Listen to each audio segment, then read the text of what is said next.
مفتی صاحب، یہ جو مہینہ ہے ماہ مبارک ہے، عید میلاد النبی صلی اللہ علیہ وآلہ وسلم، ہماری دو عیدیں تو ہم نے سنا تھا، عید الفطر اور عید الاضحیٰ۔ یہ جو تیسری عید ہے، اس کی شرعی حیثیت کیا ہے؟ کوئی شرعی حیثیت نہیں ہے۔ جب نبی صلی اللہ علیہ وسلم کی حدیث ہے ہمارے لیے دو عیدیں ہیں، اس میں آپ نے عید کی نماز پڑھی تو من احدث فی امرنا ھذا ما لیس منہ فہو رد، ہمارے دین میں کوئی بھی نئی چیز ایجاد کرے گا تو وہ مردود ہے۔ ایک حدیث میں مردود کے الفاظ ہیں۔ اچھا، آپ یہ دیکھیں نبی صلی اللہ علیہ وسلم نے پیر کے دن روزہ رکھا، صحابہ نے پوچھا کیوں؟ آپ نے فرمایا میری ولادت کا دن ہے۔ تو ولادت کو روزہ رکھ کے آپ نے عید کا کانسیپٹ تو ختم کر دیا، کیونکہ روزے اور عید تو جمع ہو ہی نہیں سکتے، یعنی کبھی بھی عید کے دن روزہ حلال نہیں ہوتا۔ آپ نے پیر کے دن روزہ رکھ کے بتا دیا، شاید اس میں یہی اشارہ تھا کہ قرب قیامت میں ایسے لوگ آئیں گے جو میرے یوم ولادت کو عید کا دن منائیں گے، تو پیر کو آپ نے روزہ رکھ کے بتا دیا کہ اس میں عید کا تو اب منانے کا کانسیپٹ ہی ختم ہو گیا۔ یہ ثابت ہے کہ حضور صلی اللہ علیہ وآلہ وسلم کو یوم ولادت پیر کا روز تھا، سوموار کا روز تھا، تو ثابت کی حدیث ہے ٹھیک، اور اس دن آپ نے روزہ رکھا ہے، ٹھیک۔ تو روزہ اور عید جمع نہیں ہو سکتے۔ اور یہ 12 ربیع الاول بھی ثابت 12 ربیع الاول تو دیکھیں نہ نبی کی تاریخ پیدائش ہے نہ تاریخ وفات ہے۔ لوگ مجھ سے پوچھتے ہیں اس کی کیا دلیل ہے، میں کہتا ہوں آپ بتاؤ کیا دلیل ہے، کوئی صحیح حدیث پیش کرو کہ 12 تاریخ کو آپ صلی اللہ علیہ وسلم پیدا ہوئے ہیں۔ یہ تو دلیل جو دعویٰ کرتا ہے اس کے ذمہ ہے نا۔ تو یہ جو جشن عید میلاد النبی صلی اللہ علیہ وآلہ وسلم ہے، جی، وہ کہتے ہیں کہ اس وقت تو جب خواتین نے ڈف بجا کے استقبال کیا تھا، جیسے حضور صلی اللہ علیہ وسلم کا کہ آئے سرکار نبی صلی اللہ علیہ وسلم مدینہ گئے تھے، استقبال کیا تھا نا، تو یہ بھی ایک جشن کا سا ایک وہ عاملوں کے لیے تو سما تھا۔ تو جس دن بنفس نفیس تشریف لے گئے تھے نا، 12 ربیع الاول کو تو آپ تشریف نہیں لا رہے نا، وہ تو اگر لائے تھے بالفرض 12 تاریخ کو تو ایک دفعہ لائے تھے نا، تو صحابہ نے ہر سال 12 کو کیوں جشن نہیں منایا؟ نہیں، جب جشن میلاد مصطفیٰ ہو رہا ہوتا ہے تو کئی نعتیں ایسی ہیں جس میں وہ کہتے ہیں آقا تشریف لائے ہوئے ہیں۔ نعت میں کہنے سے تشریف لائیں گے نہیں، ورنہ میں ضرور ابھی نعت پڑھتا اور کہتا ہم سب کی خواہش ہے ہم نبی کی زیارت کریں، نبی صلی اللہ علیہ وسلم تشریف لائیں۔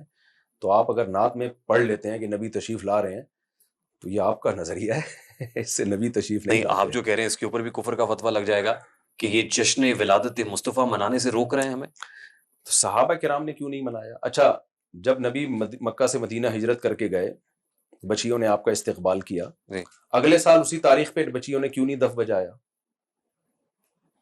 پھر اس کے بعد اگلے سال اسی ڈیٹ پہ کیوں نہیں بجایا؟ اس لیے کہ اب بنفس نفیس آ نہیں رہے ہیں، جس دن آئے تھے اس دن استقبال ہوا، اب اسی تاریخ کو ہر سال استقبال نہیں ہوا ہے، وہ نہ جشن منایا گیا ہے۔ نہیں، بہت سے لوگ حضور صلی اللہ علیہ وسلم کا وہ جو برتھ ڈے کا کیک ہے وہ کاٹتے ہیں اس دن۔ بس وہ تو جو کاٹ رہے ہیں ان سے پوچھیں، ہم تو نہیں کاٹتے بھائی، ہم تو کہتے ہیں نبی سے محبت نبی کی تعلیمات پہ عمل کا نام ہے۔ تو نبی نے ہمیں 2 عیدیں دے دی ہیں تو ہمارے لیے کافی ہیں۔ اب میں آپ کو عجیب بات بتاؤں، دیکھیں یہودیوں کے لیے ہفتے کا دن مقدس تھا یا نہیں تھا؟ قرآن سے بھی ثابت ہے، آج بھی یہودی کہتے ہیں، اور بہت مقدس دن تھا۔ اس کے بعد عیسائی آئے، ہفتے کے بعد آتا ہے اتوار، عیسائیوں کے لیے اتوار کا دن مقدس ہوا جس میں وہ نہاتے ہیں دھوتے ہیں اور تیار ہو کے چرچ جاتے ہیں۔ اتوار کے بعد آتا ہے پیر، ہم وہ امت ہے جو عیسائیوں کے بعد آئے، تو ہمارے لیے پیر کا دن ہونا چاہیے تھا، اور یوم ولادت بھی ہے نبی صلی اللہ علیہ وسلم کا، اور جو جمعے کا دن ہے نا اس میں عید کا بھی تصور ہے، تبھی نہاتے ہیں دھوتے ہیں، 2 رکعت ہے، خطبہ ہے، وہ سارے عید والے حکام ہیں۔ لیکن آپ دیکھیں کہ اس دن کو ریورس کر دیا گیا ہے، یہودیوں کے لیے ہفتہ، عیسائیوں کے لیے اتوار، ہمارے لیے پیر بنتا تھا، اور وہ نبی کا یوم ولادت بھی تھا۔ لیکن اسلام کا مزاج کیا ہے کہ اس کو ریورس کر دیا، دوبارہ جمعے پہ چلے گئے، یعنی 2 دن پیچھے چلے گئے، اس پیر کو نہیں متعین کیا۔ اس سے آپ اسلام کا مزاج سمجھے، اسلام دن منانے کی اجازت نہیں دے رہا، ورنہ وہ پیر کا دن مقدس کرتا ہے کہ دیکھو تمہارے نبی اس دن پیدا ہوئے ہیں تو عید کا دن تمہارے لیے پیر کا دن ہوگا۔ اب اس دن جلوس ہوں گے، اس دن محافل ہوں گی، اس دن پہاڑیاں سجائی جائیں گی، اس دن نعتیہ اشعار اس طرح کے ہوں گے، بعض اوقات کچھ نعتوں پہ تو گانے کی طرز ہوگی، میوزک ہوگا۔ اس کی حیثیت کیا ہے، شرعی بالکل حیثیت کیا ناجائز ہے؟ ہے۔ دیکھیں نعت پڑھنا تو جائز ہے، کسی بھی وقت پڑھ سکتے ہیں، اور سیرت کا جلسہ کرنا بھی جائز ہے، اگر لوگوں کو تکلیف نہ ہو اس میں تو کسی بھی دن کیا جا سکتا ہے، ربیع الاول میں بھی کیا جا سکتا ہے، تو لوگوں کو تکلیف نہ ہو اور پوری رات ایسا نہ ہو کہ لوگوں کی نیندیں خراب ہوں۔ اس میں تو میرا خیال ہے بریلوی علماء بھی اس کو غلط سمجھتے ہیں کہ رات کے وقت جلسے اور فجر تک کی جماعتیں جو ضائع ہو رہی ہیں، ان میں بھی جو سمجھدار ہیں وہ اس کو پروموٹ نہیں کرتے۔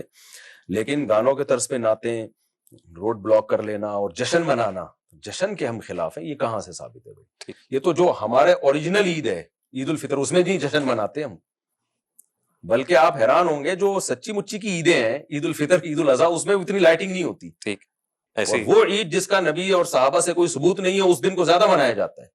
اس پہ کوئی باز اور پرس یہ ہے؟ بھی آپ یعنی ایک دلچسپ بات ہے کہ اسلامی جتنے بھی تہوار ہیں صبح کے وقت میں منائے جاتے ہیں. عید الفطر عید الاضحیٰ صبح ہے جس میں لائٹنگ ہو ہی نہیں سکتی. ٹھیک. جشن عید میلاد النبی کی لائٹنگ ہوتی ہی رات کو ہے، جبکہ اسلامی تہوار رات کو نہیں ہوتے.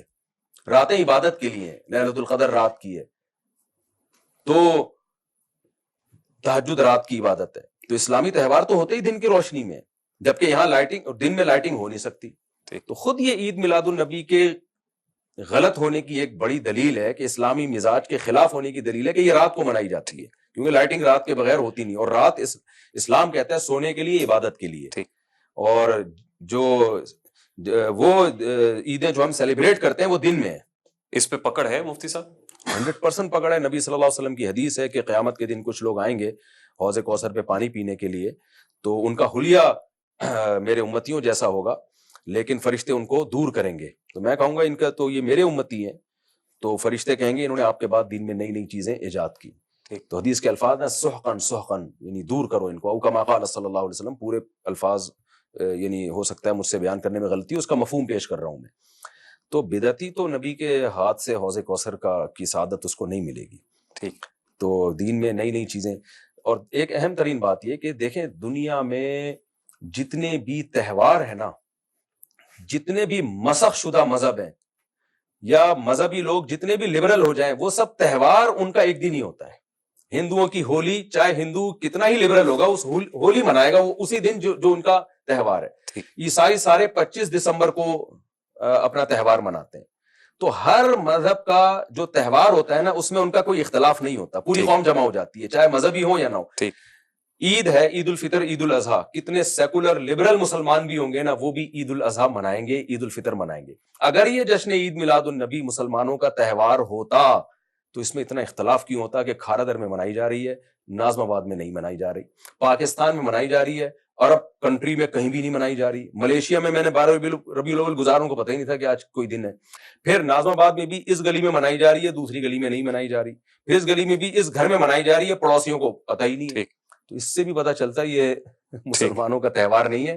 تہوار کی جو علامات ہیں وہ اس پہ فٹ ہی نہیں بیٹھ رہی ہیں. وہ علامات یہ ہیں کہ پوری قوم مناتی ہے. وہ مفتی صاحب ایک سوال جو آپ سے کیا جا سکتا ہے، احناف کے ہاں رفع یدین کیوں نہیں؟ آپ رفع یدین کیوں نہیں؟ احناف کے ہاں رفع الیدین اس لیے نہیں ہے جس بیس پہ امام مالک کے ہاں رفع الیدین نہیں ہے. امام مالک موطا امام مالک میں رفع الیدین کی حدیثیں لائے ہیں، لیکن المدونۃ الکبریٰ میں ہے کہ امام مالک سے ان کے شاگرد نے پوچھا، قاسم جو ان کے شاگرد تھے، کہ آپ رفع الیدین کیوں نہیں کرتے؟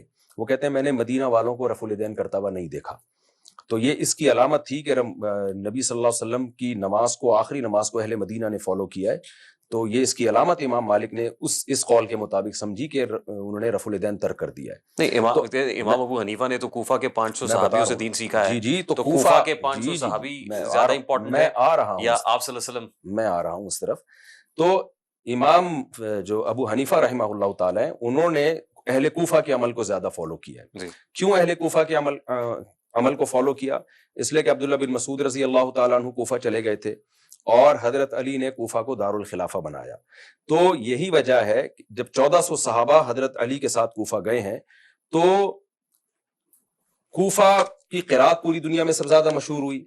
حدیث کا علم سب سے زیادہ کوفہ سے آیا ہے. امام بخاری کہتے ہیں میں علم حدیث کے لیے بصرہ اتنی دفعہ گیا اور مکہ اتنی دفعہ گیا، مدینہ اتنی دفعہ گیا. جب کوفہ کی بات آتی ہے کہ لا احصی، میں شمار نہیں کر سکتا میں حدیث کا علم حاصل کرنے کے لیے کوفہ کتنی بار. نہیں لیکن اس پہ مجھے کمپلیٹ کرنے دیں اپنی بات، کیونکہ رفع الیدین کا جو ٹاپک ہے نا بہت حساس ہے. اس میں لوگ شارٹ کلپ نکال کے اعتراضات شروع کر دیں گے، پوری بات لوگ پھر لیں گے نہیں. زیادہ تر بخاری مسلم کے راوی کوفہ کے ہیں، مدینہ اور حجاز کے کم ہیں، کوفہ اور کے زیادہ ہیں. تو علم کا مرکز سیدنا علی رضی اللہ تعالیٰ عنہ کی خلافت کوفہ میں قائم ہونے کے بعد علم کا مرکز کوفہ تھا. تو کوفہ میں صحیح سند سے بات ثابت ہے عبداللہ بن مسعود اور حضرت علی کے شاگردوں میں کوئی ایک بھی رفع الیدین کرنے والا نہیں تھا.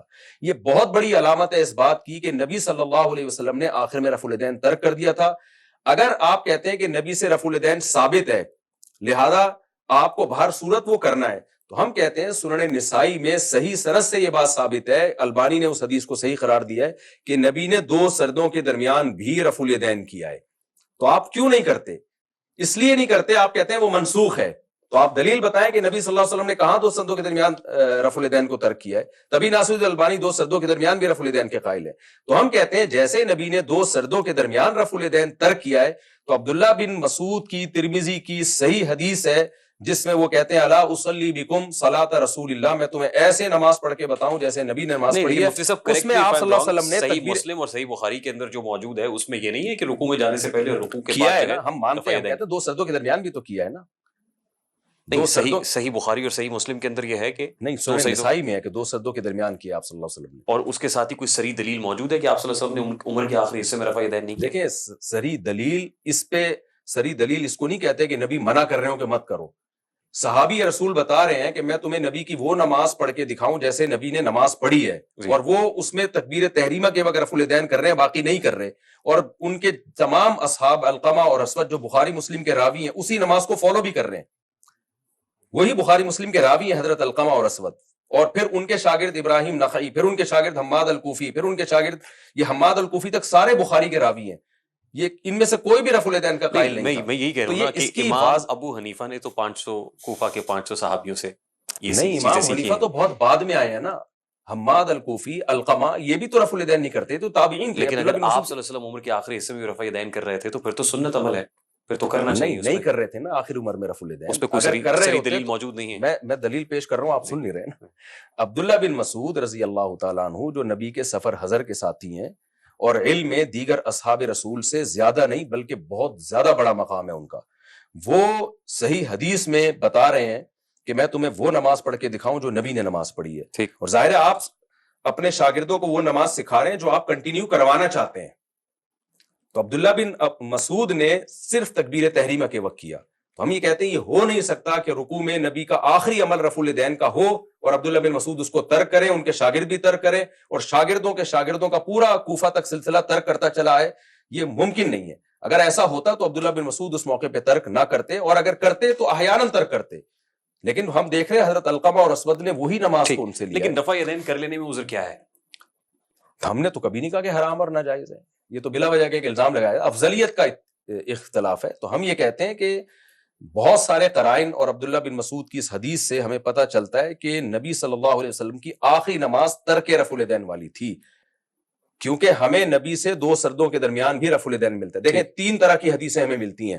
ایک حدیث وہ ہے جس میں صرف تکبیر تحریمہ کے رفع الیدین ہے. ایک حدیث وہ ہے جس میں رکوع میں جاتے ہوئے بھی ہے، رکوع سے اٹھتے ہوئے بھی ہے، لیکن تیسری رکعت کے لیے کھڑے ہوتے ہوئے نہیں ہے. ایک حدیث وہ ہے جس میں تیسری رکعت کے لیے کھڑے ہوتے ہوئے بھی رفع الیدین ہے. اور صحیح مسلم کی حدیث سے پتہ چلتا ہے سلام کے وقت بھی رفع الیدین تھا، اور نسائی کی حدیث سے پتہ چلتا ہے دو سردوں کے درمیان بھی رفع الیدین تھا. اس سے صاف پتہ چلتا ہے کہ نبی صلی اللہ علیہ وسلم کا رفع الیدین کے معاملے میں کنٹینیوسلی ایک عمل نہیں رہا. اب یا تو قلت سے کثرت کی طرف ہوا ہے، شروع میں کم کرتے تھے، آخر میں آپ نے اضافہ کر دیا، اس کا کوئی بھی قائل نہیں ہے امت میں. ٹھیک. یا پھر یہ کہ شروع میں زیادہ تھا، آہستہ آہستہ یہ کم ہوتا چلا گیا ہے، جس کے عبداللہ بن مسعود قائل ہیں اور ترمذی کی صحیح حدیث کے مطابق. تو ہم نے اس نماز کو لے لیا اور باقیوں کی نمازوں کو بھی ہم نے ٹھیک قرار دیا. تو میرا خیال ہے اس میں کوئی بہت بڑی روکٹ سائنس نہیں ہے. البتہ اتنی بات ہے کہ یہ جو عبداللہ بن مسعود کی ترمذی کی حدیث کو یہ لوگ ضعیف قرار دیتے ہیں، تو یہ میرے سامنے ضعیف قرار دے کے دکھائیں. ٹھیک ہے نا، میں بتاتا ہوں اس میں یہ کیا خیانت کرتے ہیں. اور یہ انجیل علی مرزا نے بھی خیانت کی ہے. عبداللہ بن مبارک سے 2 حدیثیں منقول ہیں عبداللہ بن مسعود سے. تو عبداللہ ابن مبارک نے عبداللہ بن مسعود کی پہلی حدیث کو ضعیف قرار دیا، دوسری کو نہیں. ٹھیک. تو علی مرزا صاحب نے بھی اور دیگر بعض لوگوں نے بھی عبداللہ بن مبارک کی نسبت وہ دوسری حدیث کی طرف کر دی ہے. ٹھیک.